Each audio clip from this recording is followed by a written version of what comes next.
Hello friends, welcome to literary site. आज हम पढ़ेंगे ऑफ एडवर्सिटी, जिसे फ्रांसिस बेकन ने लिखा है। ऑफ एडवर्सिटी बेकन के आर्ग्यूमेंटेटिव एसेज में से एक है, जिसमें वो प्रॉस्पर्टी और एडवर्सिटी को कंपेयर करके एडवर्सिटी के फेवर में अपने आर्ग्यूमेंट्स रखते हैं। इस ऐसे को 1625 में लिखा गया था।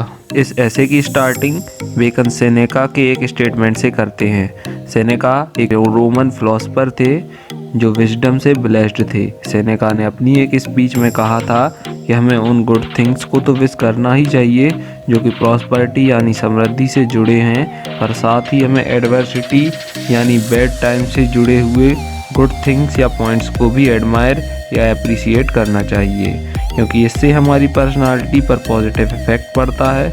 उसके बाद बेकन लैटिन की एक कहावत को कोट करते हैं जो एग्ज़ाम के पॉइंट ऑफ व्यू से बहुत इम्पोर्टेंट है, और इसे आप अपने आंसर्स में मेंशन करना ना भूलें। ये प्रोवर्ब है, बोना रेनम स्कैंडरम ऑफ प्राबिलिया एडवर्सरम मिराबिलिया, जिसका इंग्लिश मीनिंग होता है things of victory are desired opposing wonderful. मतलब बेकन यहाँ भी हमसे सेम थॉट कह रहे हैं कि हमें एडवर्सिटी को भी एक पॉजिटिव एस्पेक्ट में देखना चाहिए और ह्यूमंस को सुख और दुख दोनों सिचुएशन को एक ही तरीके से हैंडल करना चाहिए। आगे बेकन बताते हैं कि ज़्यादातर मिरेकल्स एडवर्सिटी के समय ही होते हैं, और उन मिरेकल्स के एडवर्सिटी के ही टाइम पर होने के भी कुछ रीजंस हैं। जैसे कि अगर कोई पर्सन बुरे वक्त यानी एडवर्सिटी को झेल रहा है और उसके साथ अगर कोई मिरेकल यानी चमत्कार हो जाए, तो उसके साथ उस पर्सन का पेन कम हो जाता है जो उस एडवर्सिटी के टाइम था। बेकन आगे फेथ के बारे में लिखते हैं, किसी पर्सन का गॉड के लिए faith. Adversity, good times, prosperity, ये सब गॉड के हाथ में है। वो कब आपदा लाने वाले हैं और कब उससे छुटकारा देने वाले हैं, ये सब उन्हीं के हाथ में है, और हमें उन पर विश्वास है कि वो जो भी करेंगे अच्छे के लिए ही करेंगे। हम तो बस उनकी सिक्योरिटी में हैं। यही थिंकिंग, यही फेथ कि एक पावरलेस मैन गॉड के प्रोटेक्शन को ढूंढ रहा है, यह मैन की ग्रेटनेस है। बेकन यहाँ लैटिन की एक और कहावत को ऐड करते हैं जो इम्पोर्टेंट है और कभी कभी एग्जाम्स में भी पूछी जाती है, जो कि आपको स्क्रीन पर दिख रही होगी। आप इसे नोट कर लीजिए, और इसका इंग्लिश मीनिंग है, the frailty of man is truly great to have the security of God. और इसका हिंदी अर्थ है, धोखा खाए हुए और पावरलेस मैन के पास गॉड की शरण में जाने के अलावा कोई और रास्ता नहीं है।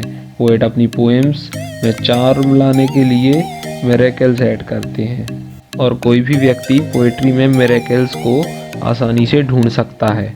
और बुरे समय यानी एडवर्सिटी हर व्यक्ति के जीवन में आते हैं, और कोई भी अपने जीवन में इनसे पूर्णतः छुटकारा नहीं पा सकता।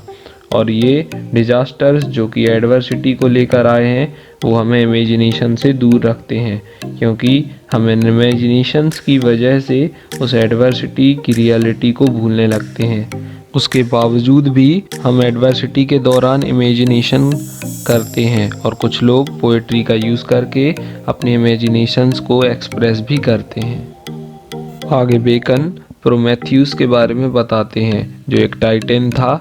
टाइटन ग्रीक माइथोलॉजी से जुड़े हुए एक प्रकार के देवता थे, जिनकी साइज बहुत ज़्यादा हुआ करती थी और ये बहुत पावरफुल भी हुआ करते थे। प्रोमेथियस ह्यूमंस के लिए दयालु था और लोगों को फायर के गिफ्ट्स दिया करता था, क्योंकि वह गॉड ऑफ फायर था। एक दिन हेरा, जो कि queen of gods and goddess of marriage है, वो प्रोमेथियस से उसकी इटर्नल टॉर्च चुरा लेती है, जिससे पूरी ह्यूमन रेस पर बुरा इफेक्ट पड़ता है, और प्रोमेथियस उस टाइम पावरलेस हो जाता है और अपने घर में फ्रीज हो जाता है। बाद में हरक्यूलस प्रोमेथियस को ढूंढ लेते हैं, जो कि एक अर्थन पॉट में बने अशांत समुद्र में बेहोश था, और उसे वो टॉर्च वापस देते हैं। बेकन ने ग्रीक माइथोलॉजी के इस इंसिडेंट्स को अपने ऐसे में इसलिए लिखा है ताकि वो स्टोइसिज्म यानी वैराग्य के वर्च्यूज़ को समझा सकें। वो बताते हैं कि प्रॉस्पेरिटी और एडवर्सिटी हर किसी की लाइफ में आती हैं। हमें प्रॉस्पेरिटी के समय टेम्परेंस यानी संयम से काम लेना चाहिए, और एडवर्सिटी के समय फोर्टिट्यूड यानी धैर्य से काम लेना चाहिए। ऐसा करना मोरल्स के हिसाब से हीरोइक वर्क है और दोनों ही गिफ्ट ऑफ गॉड हैं। जैसे प्रॉस्पेरिटी ओल्ड टेस्टामेंट की ब्लेसिंग है, वैसे ही एडवर्सिटी न्यू टेस्टामेंट की ब्लेसिंग है, जिससे गॉड के फेवर और उनके आशीर्वाद का क्लियर सेंस पता चलता है। जबकि ओल्ड टेस्टामेंट में भी सॉरो एंड हैप्पीनेस एक साथ चलने की कई डिस्क्रिप्शन दिए गए हैं। उनमें ऐसे बहुत सारे सीन्स हैं जो कि डेथ की सैडनेस को शो करते हैं और उसी वक्त दूसरी ओर जॉय एंड सेलिब्रेशन के सॉन्ग्स भी होते हैं। फिर इसी स्टेटमेंट के साथ बेकन एक और रेफरेंस लेते हैं जिसमें जॉब नाम का एक गॉड फियरिंग पर्सन था जो बहुत दिनों से सैटन के कर्ज को सफ़र कर रहा था।